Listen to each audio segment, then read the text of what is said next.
I came top in English like 2 years on the run, and they never thought it was me. All the other Smiths used to get congratulated except me. I like that. It's good being a Smith sometimes. You get away with murder, you know. Yeah, we are not the white crap that talks back. We are the Fall. We were spinning, we were stepping. Come out, as in from heaven. The difference between you and us is that we have brains. Cause we're not the white crap, but we talk back. How you doing? All right. Bang, fucking bang, the mighty Fall. The Fall, we are... Now, John Peel. Time for me to warn you that it is possible that in the course of the next hour and 55 minutes or so you may hear some rough language or be introduced to concepts you find unwholesome. If you fear that this is a possibility, clearly you should be listening to something else. As regular listeners will know, there are a few words in English finer than tonight, a news session from the Fall, and that's what we've got for you. We think it's the 24th, but we're not absolutely certain about it. Before I play you the first track, an email from Chris Goodhead, the first of the night. Chris has a quick message to say that I've had a bloody awful week so far. Nevertheless, I'm still excited at the prospect of another Mighty Fall session. I've been to a couple of recent shows, and they've got a really good song that mentions Harold Shipman. They've been playing Walk Like a Man. Our old bass player is now the guitarist. It's all business as usual, really. Chaos, but good chaos. Just trying to tune. Don't need tuning up, you just fucking play it, isn't it? He's a traditionalist.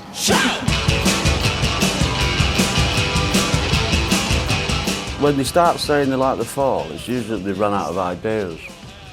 You remember Wet Wet Wet saying that, you know, they want to concentrate on doing our own stuff, a bit like the Fall. It's like, shut the fuck up. You know? No one exemplifies attitude more than Marquis Smith. He is attitude personified.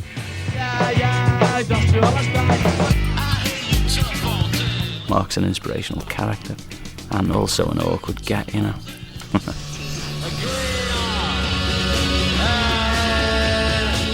His behaviour's become kind of more mystifying and erratic since I left. I mean, people do use the word genius quite a lot, but I do think he's a genius. I think he's got talent, he's got charisma, like it or not. He's not a nice guy. Here is books. We don't know anything about him as fans. All we know is this absolutely distinct stage persona and voice. I think you can compare any other bands to The Fall, because nobody really sounds like The Fall. And when bands do sound like The Fall, you just kind of go, well, you're trying to rip off The Fall, fuck off. You know, like...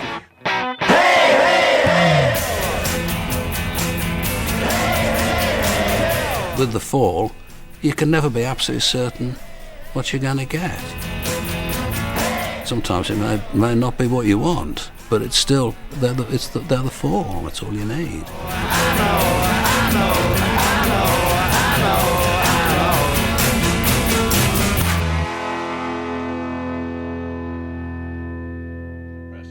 Hopefully this will brighten up your evening for you a bit. From the Fall, Clasp Hands. Need some out at the end to just go do do do do. That's sad, you know. Just be yourselves.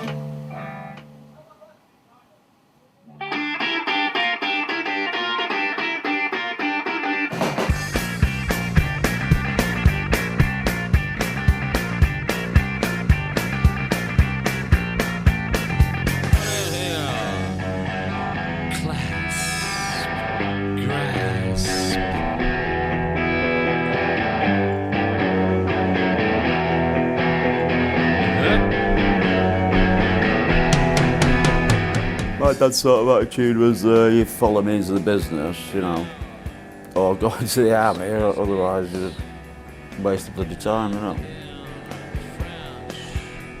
I used to work for my dad in the school holidays, summer holidays. Like for about 10 years, when I was 6 or 15, I worked for my dad every bloody school holiday. I used to think he was a right bastard, but either way, it's good, you know. He virtually chucked me out of the house, which I don't like that. Because it's like, you know, nowadays they can't get rid of the lads, can they stay at home till they're about 35, I don't know, it's terribly awful, that. Must be hard. I couldn't do it. I couldn't bring up any kids, mate. It's hard with the bloody group. That's enough for me.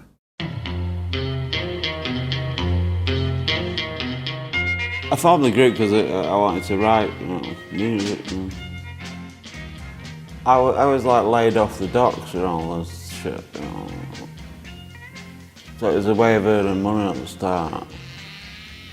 First group, it started just as like 3 people. Friel, Brahma, Baines. They realised that the true mission was to be in the Fall.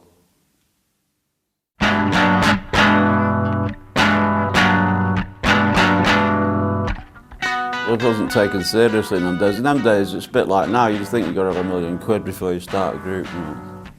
It was a bit like that then. It's like it was 76. I was writing a lot, and so it started as like a sort of poetry reader and that, pissing around really.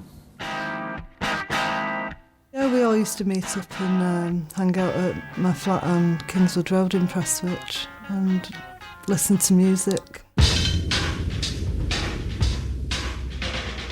We were into punk before punk.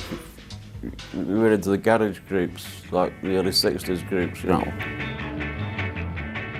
In 1974-75, you could be interested in music like Iggy Pop, and you could be interested in avant-garde jazz and electronic German music, all sorts of strange things. And that was in the air anyway. And I think people were beginning to put bands together anyway that had those kind of weird influences. It just didn't have a focus, it didn't have a name, it didn't really have a sense that it could ever be anything other than local. The Sex Pistols coming up those 2 times completely shattered all that and made everything intimate and close and doable. Those gigs galvanised Manchester musicians, or wannabe musicians. People came out of the woodwork. Closet Stooges fans, rabid Captain Beefheart fans began to touch base with one another and start making their own groups. In hindsight, you know, they turned out to be Joy Division, they turned out to be The Fall, they turned out to be Morrissey, it turned out to be all sorts of interesting kind of Manchester groups that at the time didn't think that they had it in them to be musicians, to be a group.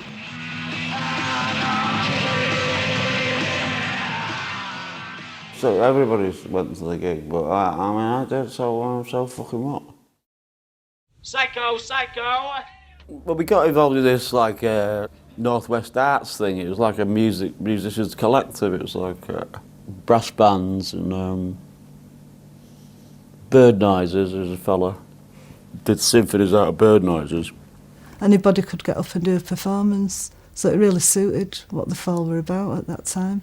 So we thought we'd just do what we were doing in the bedroom, you know, like reading out poetry over a bass and a guitar. Then you got a drummer and it's kicked off, you know. Knock that jet head, come head, knock that jet head.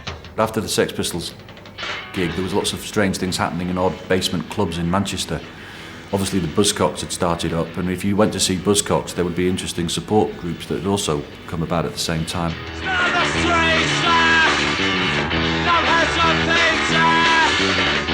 Well, that was a big break, Richard Boone offering us support to the Buzzcocks, because that's when we started doing sort of regular gigs.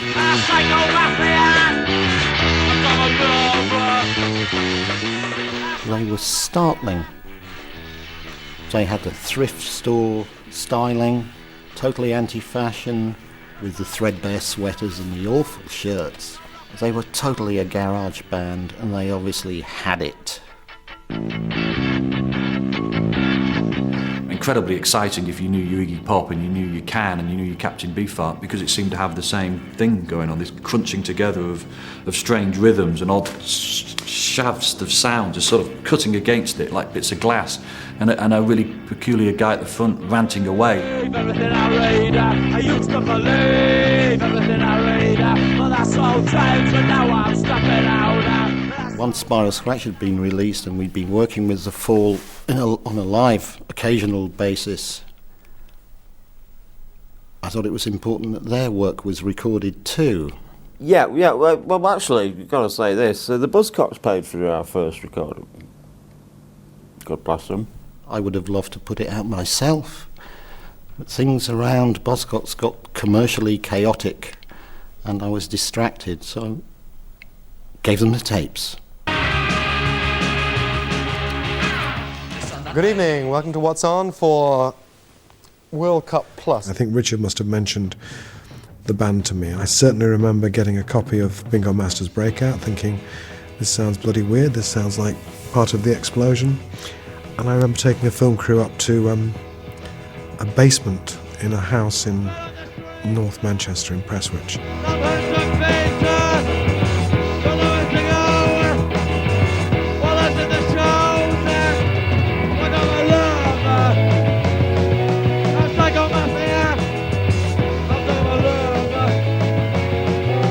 The music is offensive to a lot of people, you know, and coming from the north, you've got this inoffensive, cap-touching attitude, which we're trying to break out of.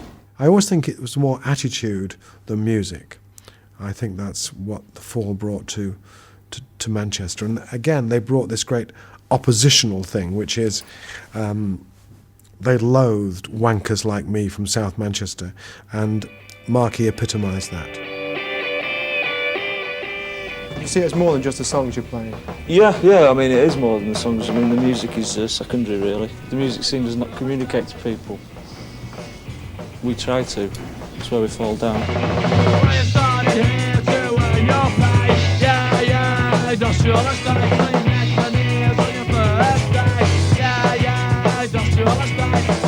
To this day, I always say, I'm not quite sure whether I like the Fall's music, but I like the Fall. I mean, just just a song called Ya Ya Industrial Estate. Fantastic. Originally, I felt, and I think everybody else would agree with this, that we were just all equal members of a band. Do you not get tired of being poor, though, lads? I mean, dead tired. Yeah, to not make a living out of it is... And you don't make a living out of it, do you, at present? No. Please give us some money. I think as the Fall evolved, it emerged as Marcus very definitely, the voice of the Fall. It was a solo act, but it was a solo act that needed everybody around him. So it had a kind of weird dynamic that he couldn't have done it on his own.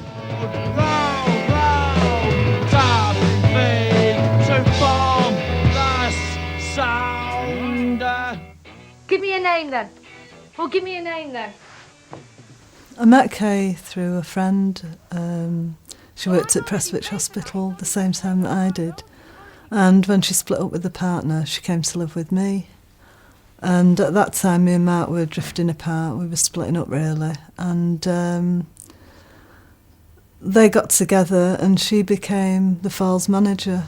What do you mean you want some money? What are you talking about? You're pirating my bloody stuff, Tony. What are you talking about? I'll pay for your equipment. Kay was actually the tough, abrasive one. She was the boss then. Kay, hello, love. Hello, lovey. Kay would get very drunk and was even tougher than Mark and would jump on you and attack you and go on about the money or generally act in a ridiculous way. And one could be quite fond of her, but I was quite scared of Kay Carroll, to tell the truth. In a way, I've never been scared of Mark. He's being an arsehole and he's calling me, you know what I mean? The idea of a manager seems to be against the original ethos of the Fall, so that was a bit problematic.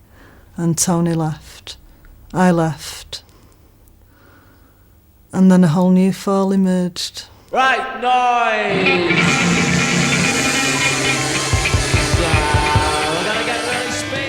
Finally, Bingo Master's Breakout was released, much later than anybody had intended.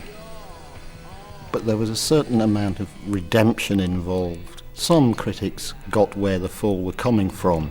Well, it was actually my producer at the time, John Walters, who first heard them, and I think they were a support band at a gig in Croydon, and Walters heard them at that and wrote a letter. John Walters wrote me a letter and said, you are the worst group I've ever seen in the history of mankind. He's great like that, John Walters, boy. You ever meet him? No, he's fucking fantastic. He said you were the worst tuneless rubbish I've ever heard. You know, even worse than Susie and the Banshees. This is what he wrote. Though. You were even worse than Susie and the Banshees. I didn't believe it was possible. You know what I mean? It was a gem. What a gem. He said, please do a session.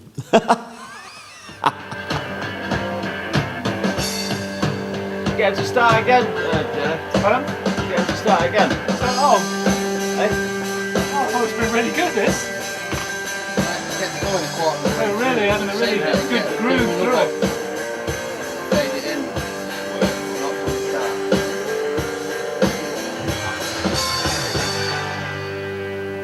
Do it again, I say. Yeah. Right, let me have a word.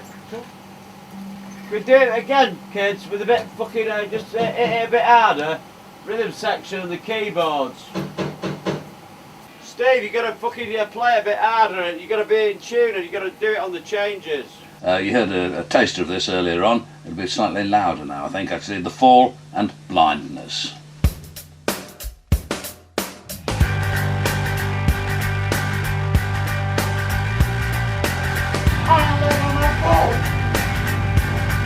Everywhere I look, I see a blind man. I see a blind man. To be realistic, you barely need anything else, do you? The 24th session for the programme, as far as we know.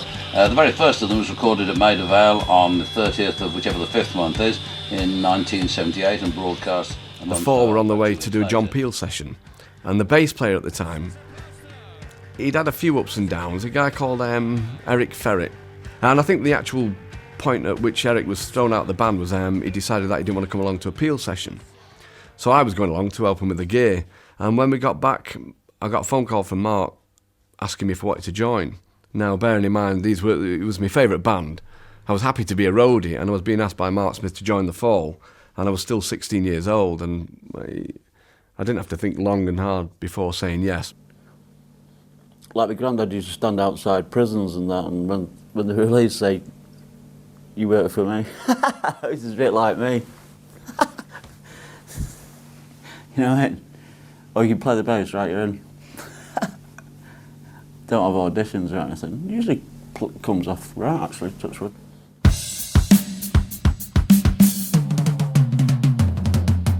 I remember once we went to record Live at the Witch Trials, and we ended up recording the album in a day.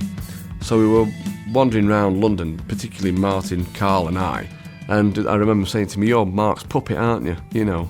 And I'm like, what? And they're saying, yeah, you'll do anything that he tells you, that's why he got you in, you know, we wanted our mate in. I'm going, oh, I'm sorry, you know, but what can I do? I think they were the seeds of the split in the band and it becoming not a load of mates all pulling together and working together, but Mark wanting to foist his own kind of intentions on everybody else. It was a matter of control of direction and where they were going. And Mark had a certain idea, I think a fixed idea of how he wanted it to be portrayed. A year after I joined, Steve and Craig joined. And again, we were all in the same situation. We were there and happy to be, you know, Mark's foils and his backing band, really. Whereas Martin had already got sort of disaffected with the whole thing. You know, him and Mark being the sort of core of it and the real creative force behind it. Martin had realised that he was kind of being sidelined, so he just had enough and went. It was a drastical fucking chant. It shit my pants. Not right, not literally. I mean, I was scared to death.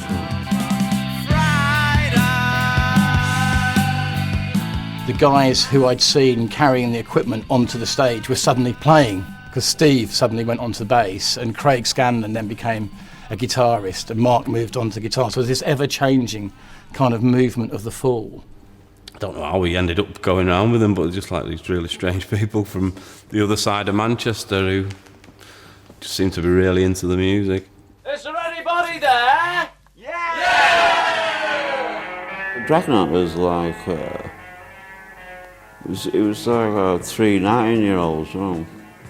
Not even that, it was like fucking... Half the group wasn't even allowed to work, apparently. In them days, you're too young. At the time, we didn't even know how young they were because he would add years to the ages of the group because, you know, they couldn't play in the pub they were playing in or whatever, you know, because they were so young.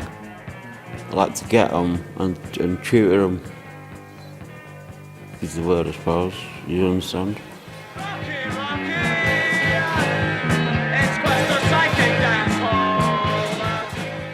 It's amazing what you can get out of them.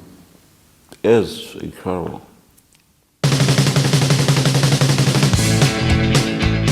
It wasn't, to be absolutely honest, it wasn't until about, the second or third record, or perhaps even the second or third session, that I started to think, actually, this is really something fairly astonishing.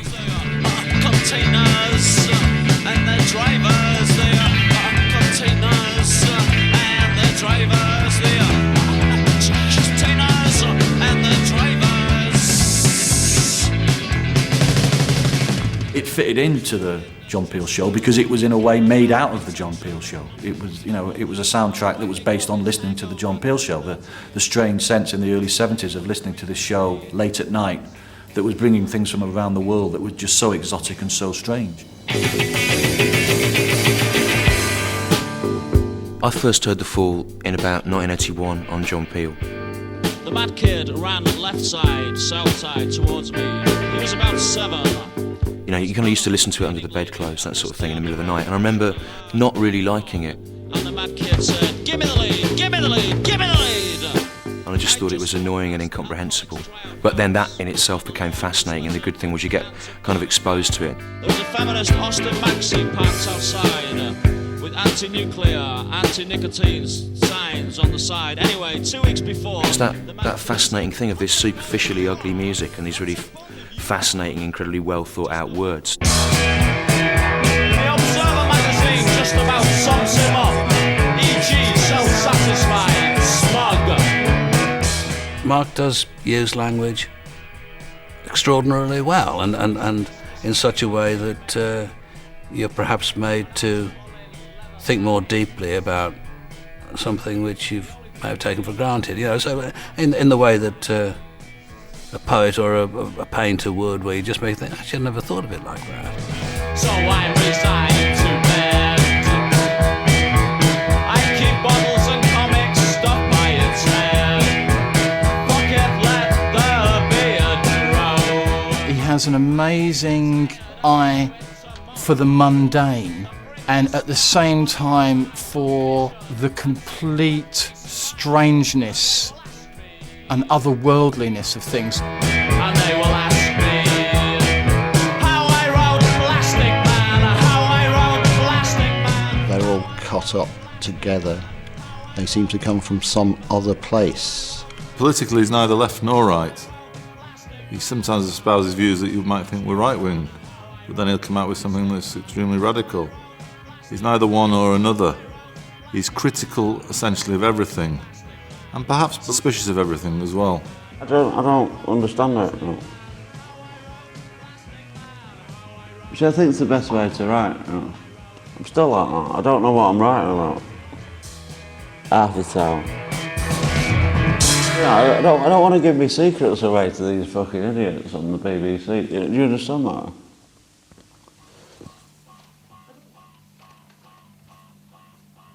We are all living legumes, so close.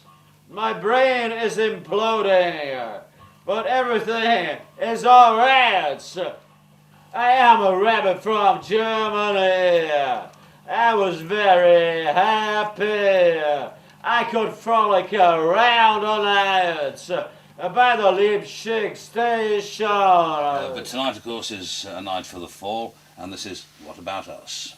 Ah, what about us, Shepherdman? What about us, Shepherdman? What about us? Well, I am tempted to say that this is possibly the best Fall session that we've ever had, but I'd probably say that about all of them. That was called What About Us? Well, this is the lecturing part of the concerts.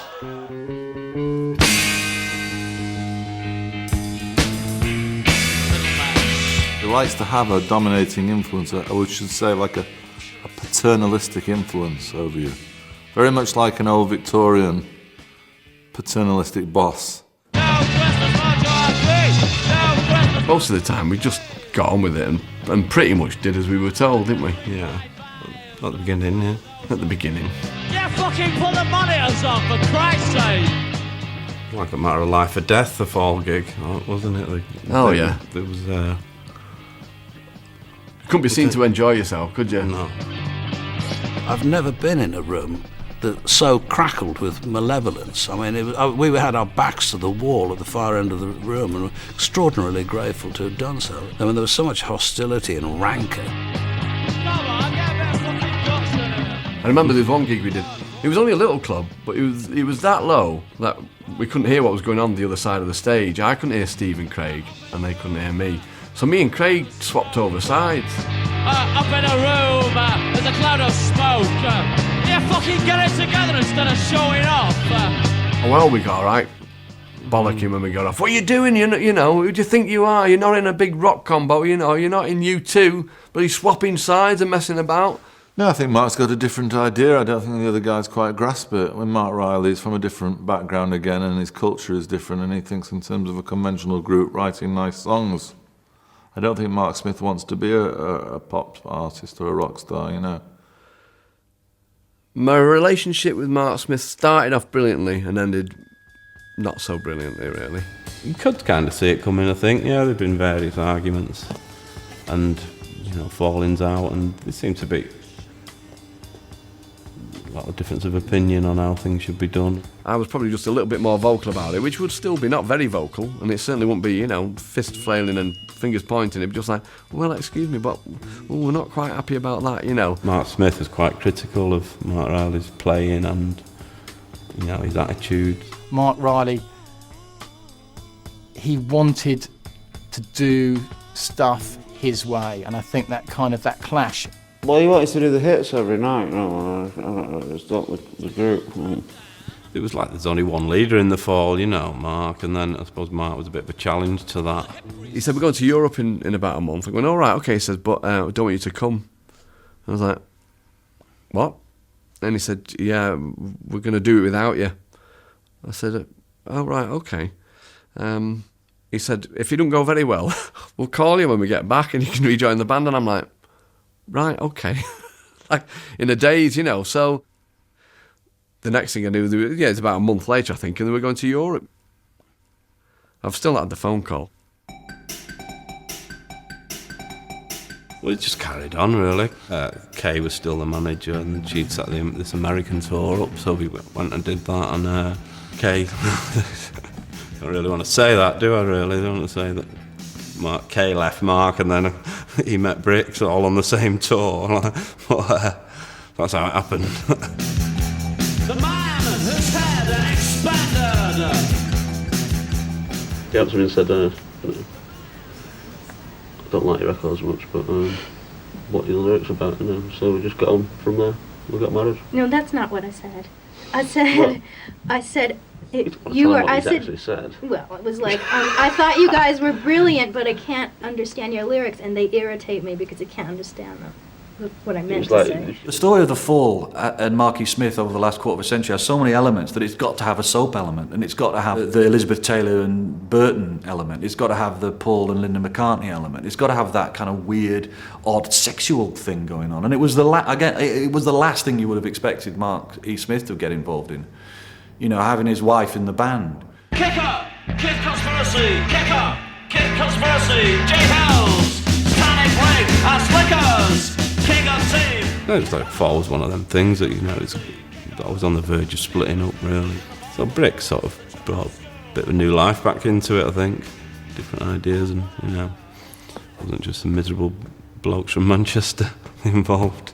What's a computer? Eat yourself better. What's a computer? Eat yourself better. She brought a particularly different American work ethic into the equation, which is get some money, try for a hit.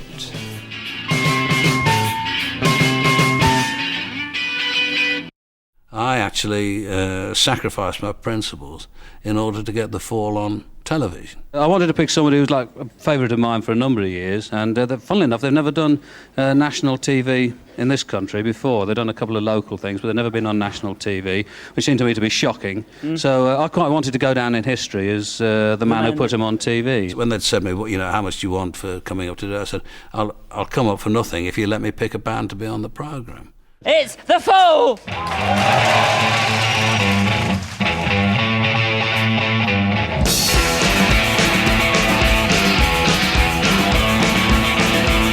I think Brix's impact on the band was, one, sartorial. You can see that they suddenly smartened up, and they look like a proposition that could get in the charts.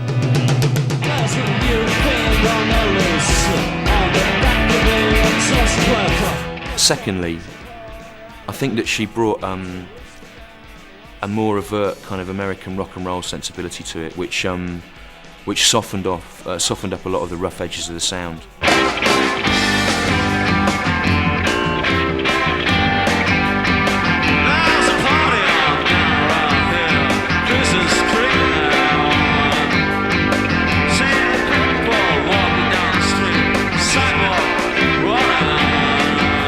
That was great, that whole thing when they were suddenly on TV and there was they would have champagne in the dressing room, and it was great, and Mark was wearing those cool suits. Well, the best thing was meeting Bo Diddley.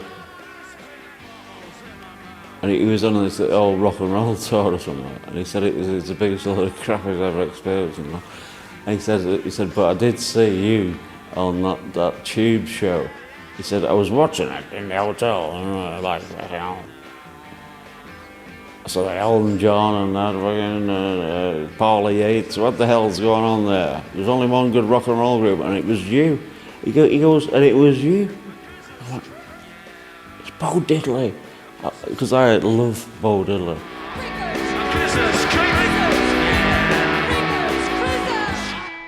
Just for a little bit of time, they were like Mr. and Mrs. Rock and Roll, you know, or Mr. and Mrs. Strange Deranged Rock and Roll. You know, it was great. How long can you carry on though? Because would you like us to break up now? Yes, we will. You see, if you're in a business where it's all in the pursuit of novelty, I mean, that's cool, that's fair enough, that's cool. But I mean, we're not. No. He doesn't want to be in a rock band, and I don't think he sees The Fall as a rock band in any sense. So I suppose he's always been wanting to take it into other artistic dimensions. Now, when I was working in Edinburgh during the summer, lots of arts lovers were dribbling the claret down the cravats and getting very excited over a young dancer by the name of Michael Clark. But when it comes to dancing, I'm a bit of a Philistine myself, although I did have to sit up and take notice when I heard that this lad was dancing to music by The Fall. Because he has a genuine desire for an artistic expression. That's not false. It may be naive or primitive in the sense of the artists which he likes, who are primitive artists, but it's a genuine desire.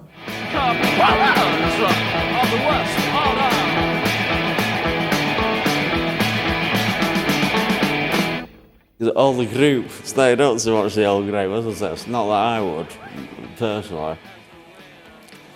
But you couldn't see the group, that was the funniest bit.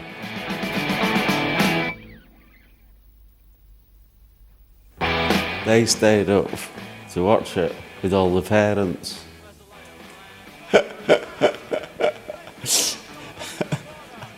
And all you could see was like Michael Clark bearing his ass on the fucking screen, you know. It's fucking great. It was dead funny.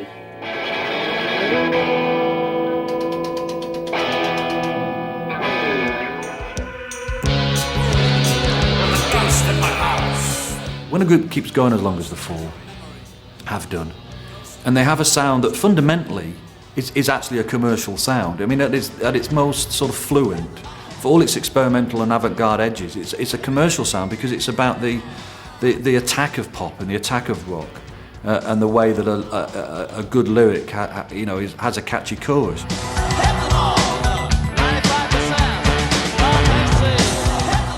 Marky Smith has never really, even at his most peculiar, obstinate and strange, veered away from that notion that he wants to reach the masses. And I think that that they kept going for so long that fashion sort of does weird dips, you know, and definitely, you know, at the end of the 80s, it hit that time.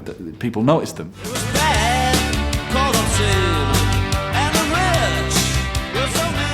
And they'd become fashionable, and they started to have bigger audiences. He had never been fashionable, he'd been anti-fashion, and for a very short period he became fashionable.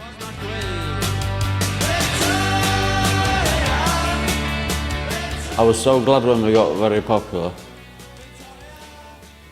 I remember the time that my mother told me that Elton John was on the Tube and said he liked The Fall because it was rock and roll.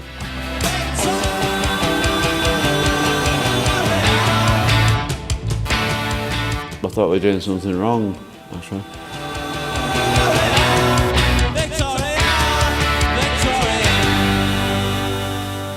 An email here from Sean Cordell, and it reads in part, "My youth can be tracked through the development of The Fall."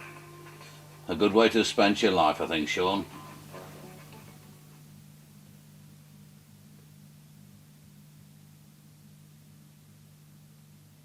Wrong place, sir. Right, sorry.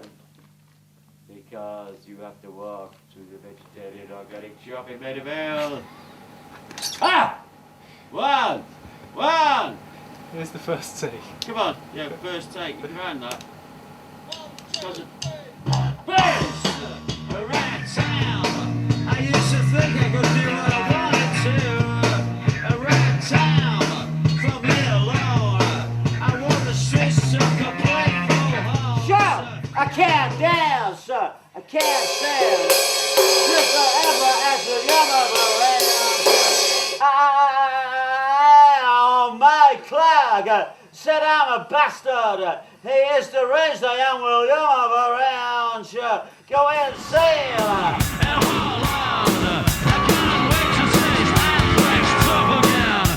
Well, nobody could believe with Curious Orange that we would dare to put it on in Edinburgh.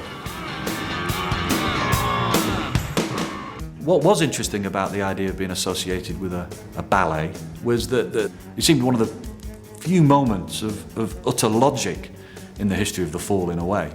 You know, a series of clashing illogicalities constantly. Here was something that was quite logical, as if there was a narrative kind of development of The Fall.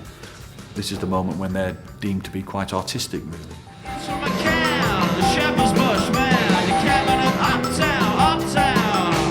I remember going up and just overseeing the recording of it in Edinburgh and seeing the play, and it was great. It was really good. Mad. Bricks on the handbags and so on. It just was. It was just, you sort of smiled all the way through it, you know. You have the Fall fans at the back in the cheap seats, and then you'd have the ballet fans down the front with the fingers in their ears. I thought it was hysterical. It was wild, it was free. The group played really well. Some of the dancing was fantastic. Michael runs a mean troupe. In a similar way to Mark running a mean band. It's good doing ballet because there's a discipline there, you know. You know, you have to be in there at 7 for half an hour. Then you've got to get on stage at 9 o'clock and you've got to get fucking off at 10:30, and that's fucking it. And if you don't get it right, you're fucked, you know. But it's different.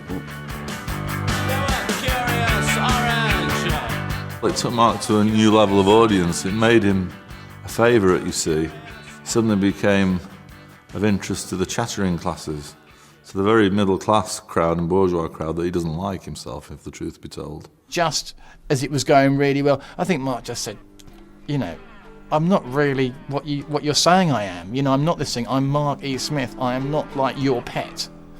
And just veered off in another direction.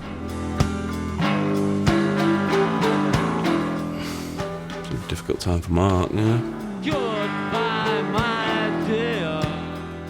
I think she was looking for fame. And Mark, I'm sure he doesn't mind fame, but he's not looking for it in the same way. You know, he doesn't value fame, and he doesn't really value the opinion of a load of famous people who don't particularly care for him. Mark's personal life was always entangled with the Fall.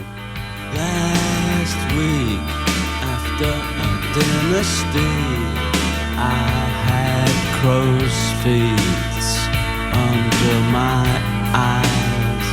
Paid 2 days for getting high. They all felt dead sorry for me, you know, blokes on the dole in the fucking pub like, it's a pint, Mark, come on. All that happens to us all, lads, you know, and all that, you know, it's like, it's all right, you know, it's just... These are the finest times of my life. This is the greatest time of my life. And Mark just seemed to keep working through things, like whenever things happen like that in his life, he just seemed to keep working through it, you know. There was never like, I'm going to take a break for 6 months or anything like that. This is Craig's tribute to Frank Zappa. Now, we can all laugh about this, but this is his tribute to Frank, and so it's called I'm Frank. Just about to do our first album for Phonogram, and Bricks left and Martin Brahma came back for Extra Cake. I mean, we always liked Martin anyway, because he was the original guitarist, so we're quite chuffed to have him back in the band, I think. You know, even with Mark, the strangest things you just take for granted. You know, you would just think, you know, he needed some kind of replacement for Bricks. Maybe the best way would be go back to the very beginning. You know, maybe some strange notion that he could get a bit of the formula back. How dare you assume I want to pal with you? Sorry to be so sure with you. It didn't really work out in him rejoining, I don't think, because it was like, when they formed, it was probably equal, you know, he was as much as his band as Mark's, but then when he rejoined, he had to take a bit of a back seat. The 24th session for the programme, as far as we know. The band have recorded sessions for the programme pretty much every year. The session's been 82, 89, 97, not quite sure how that happened. And then for some reason there were no more sessions after 98 until 2003. John, can you tell us why this was, it says here? Breakdown in communications, I think probably the best reason I can give you. I wrote this script for this. You know, like, I'd come in and start shouting at you because you haven't done the track. So why have you done the fucking track, son? Well, we just thought, because you got in the pub, we thought we'd better sort of Don't say that to me. Oh, Don't you say that to me. We've been working hard. Sorry, Yeah. boss. Sorry, boss. Yes, sorry, boss. What kind of word's that? You are only a drummer. I am Backsmith. I am only a drummer. When we think of The Fall as a group, this is one of his more brilliant illusions, that he's kept that idea that The Fall has been going for 25, 30 years. But in a funny sort of way, there's been about 30 or 40 groups that Mark E. Smith has had. Well, there've been so many of them. I mean, go out and do a straw poll, I mean, you could go outside the door now and probably bump into somebody who's been in The Fall. But I got this thing, reputation as like, as a sack master, you know what I mean? Keep firing people and all that. This is even like common knowledge now, even anywhere I go now, people on the street go, you're the one who's had all them group members. I don't see what the problem is. Obviously, it's become almost a kind of joke, except to the people concerned, the kind of passage through The Fall, and then, by and large, people then disappear without a trace after they've gone, which always seems to me to be, I don't know whether he's killing them or what. You have to be a fairly strong person, I think. There was quite a few musicians who didn't, and people around the band who didn't last very long. It's not like an ordinary group. People do it because they love it. They do it for nothing or they do it for a lot of money. But they will fucking do it.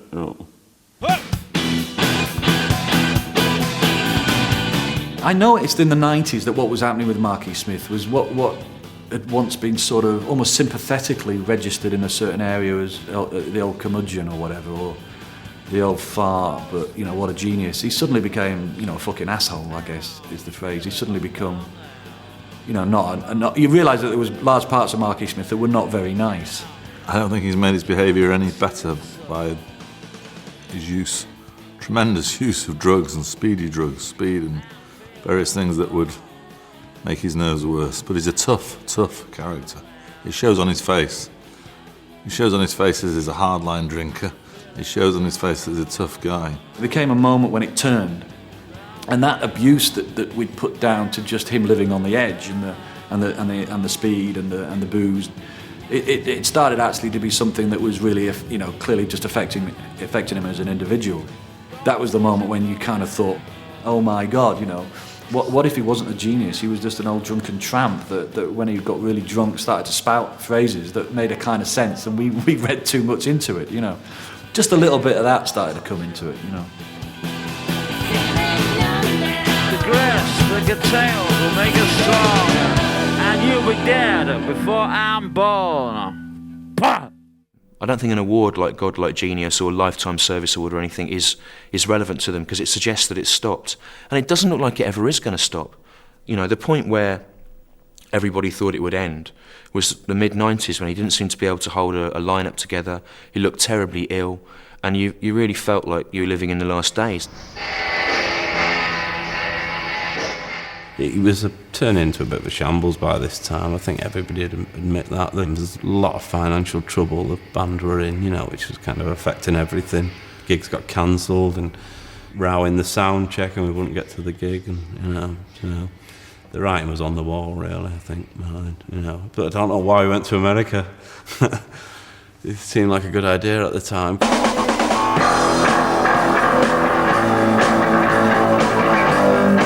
My last gig was at Brownies, which is like pretty well known as a disaster. A lot of aggression on stage, and I think the odd microphone being thrown about and kicked over. And well, they started on me and I started on them, so that's fair enough. By this time I'd had enough, I think, you know. I maybe should have got out of it a couple of years before. That band had just run out of steam, and yet because it was Steve, because it was Carl, I think he had a loyalty to those people.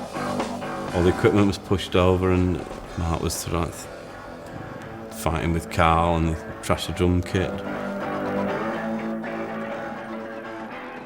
So they attacked me, so I ended up in jail, but at the end of the day, I think it's probably the best thing that ever happened. That scrap on the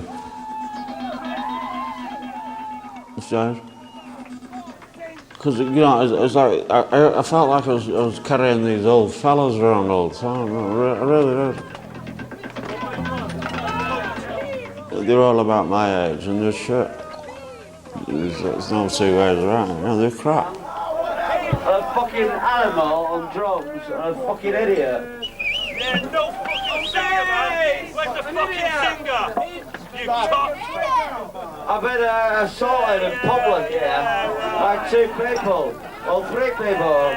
Give me witness to me. Bear witness, laddie. He'd let it go too far. He'd fallen out with his group. He was drinking too much, and he was gradually losing contact. He had no various management, and no friends were working with him. Couldn't get any work, couldn't get any jobs in Europe or America, anything, zip. Britain even. The point about him is that you've got to play the game a little bit, and he knows that. You can't completely ditch everything and expect your fame to carry you through. You dissolute singer. At Brownies tonight. I think that after that low point, he realised that you have to have a band, that he was known. He went back to the basics of his success. When you just think, you know, he's too drunk, he hasn't got a band, he's forgotten his lyrics, who the hell is he? He'll end up putting together a set that's utterly mesmerising, and you realise what a great artist he truly is. What he produced was rather good. He came up with 1 or 2 incarnations of The Fall that were very, very talented. There were so many people that would love to be in that band that are great musicians that could join it, and often you think, God, just get someone in, and sort it out. You know, that there are people that would contribute to this that are brilliant, but that would be exactly the wrong thing to do. Don't want Fall fans, you know, because I've had fill-ins, you know, blokes who like The Fall, filled in on bass or guitar, and they play like The Fall, what they think The Fall is, and it's rubbish.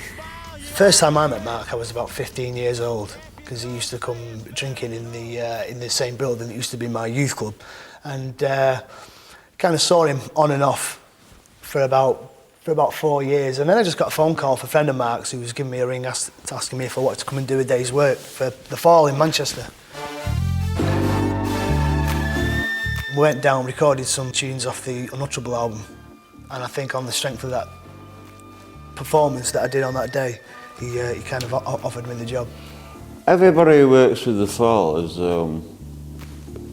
they're very regular people, and I won't pick them otherwise. It's got Eleanor now in the band, and that has really focused down again. Another very strong woman, knows exactly what she wants to do. I didn't want to join for obvious reasons, being the wife and so, but then I found it quite easy to play with them, and you know, I just stuck with it. I mean, I treat Eleanor completely different when she's in the group. I don't. It's not like treat her like everybody else. It's a bit hard sometimes, you know. I don't think it's important to Mark. He doesn't differentiate between women and men as humans, as people, and certainly not as musicians, so it makes no difference. No, women are a lot better, actually, at a lot of things, musically.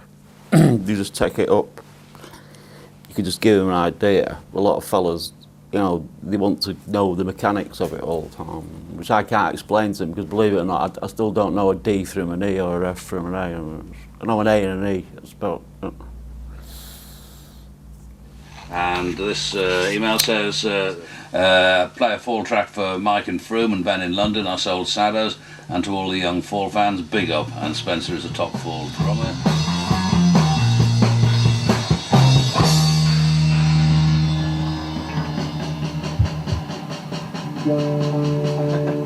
See what I mean? Great, shot it. What I'm saying is we could improve on that. We should start that song.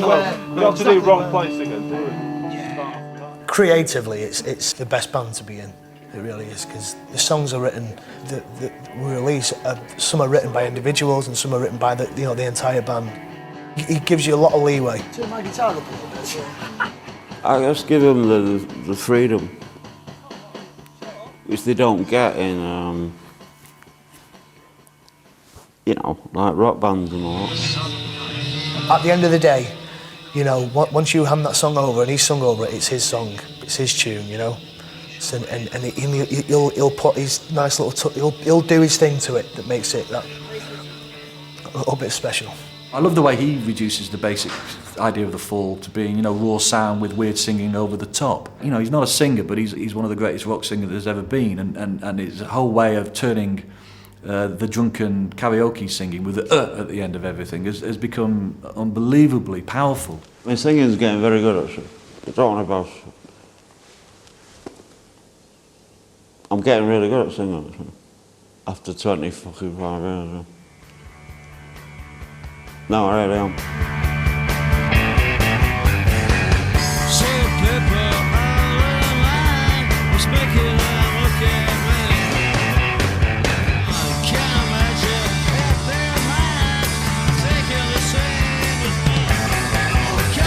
I can't hear the grass grow. I can't hear the grass grow. I see rainbows in the evening. And I can't hear the grass grow. I can't hear the grass grow. I see rainbows in the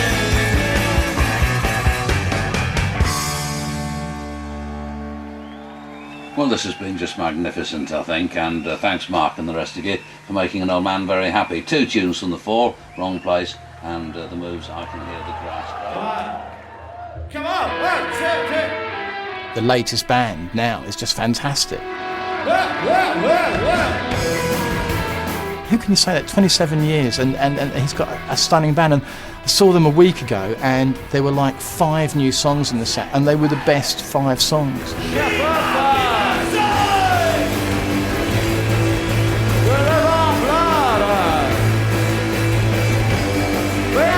One of the sort of classic moves in the last 5 years on stage has been him turning up people's amps, switching bits of kit off. Mark does a lot of live mixing on stage, like he moves microphones, puts it in the bass drum or so, and I think There's no other band that does this, like a live mix by the singer. What's he doing? What's he doing now? When he's coming over, he's messing with your amp, and it's like, I don't know what he's doing. But in his head, you know, he's, right, I'm going to do this, I'm going to do this, I'm going to do this. No, it's a bloke I'm up with it. The group, mainly, not the crowd. I'm not bothered about the crowd, I've never ever been, you know. It don't interest me. The paper shop. You mark it. Oh, well. The experience of being in the Fall will give you the most fantastic time of your life that you would never have had in any other band, but at the same time, you also get some of the most frightening experiences. I mean, it's kind of like that. It's kind of like that. It's very easy to kind of assume that when you go to a gig and all these people have turned up, you know, that you're partly responsible for this. And that's when you start your slippery slope downhill, because once you start thinking that, you know, you've got to come into this band and you've got to know your role.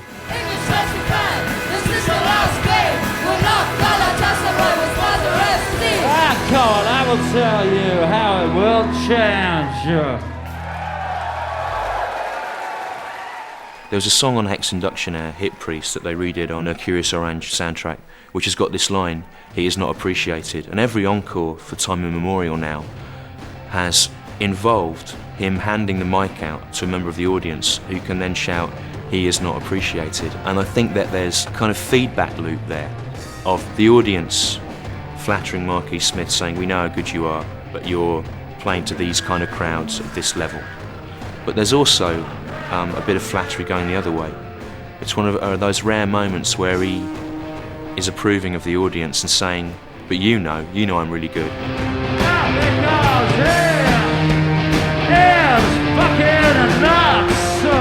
It's part of him that is so fucking furious with his obscurity and his poverty, considering how brilliant he is, and then part of him that really, really just wouldn't want it any other way. I think there's a lot of deception going on sometimes with Mark. He wants an audience, he wants to be appreciated, he deserves to be appreciated, or feels he does. And some of it's just showbiz. I'm an anti-star, but I shine brightly.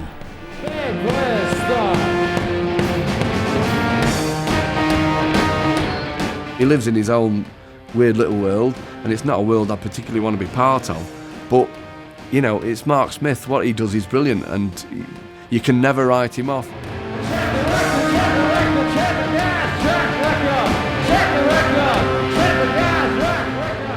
It is to Manchester's glory that, yes, we have Ian Curtis and Sean Ryder and Ian Brown and let's forget the Gallagher brothers, but without Marquis, that heritage will be a much, much poorer place. And the fact that I'm calling him heritage, he'll fucking hate, so I'm glad I said it.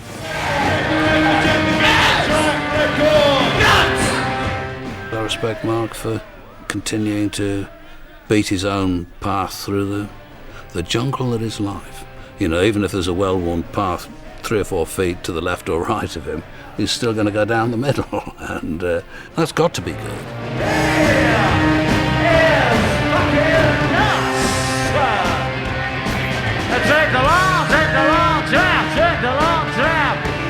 I've got plenty to say, you know. I'm going to carry on saying that.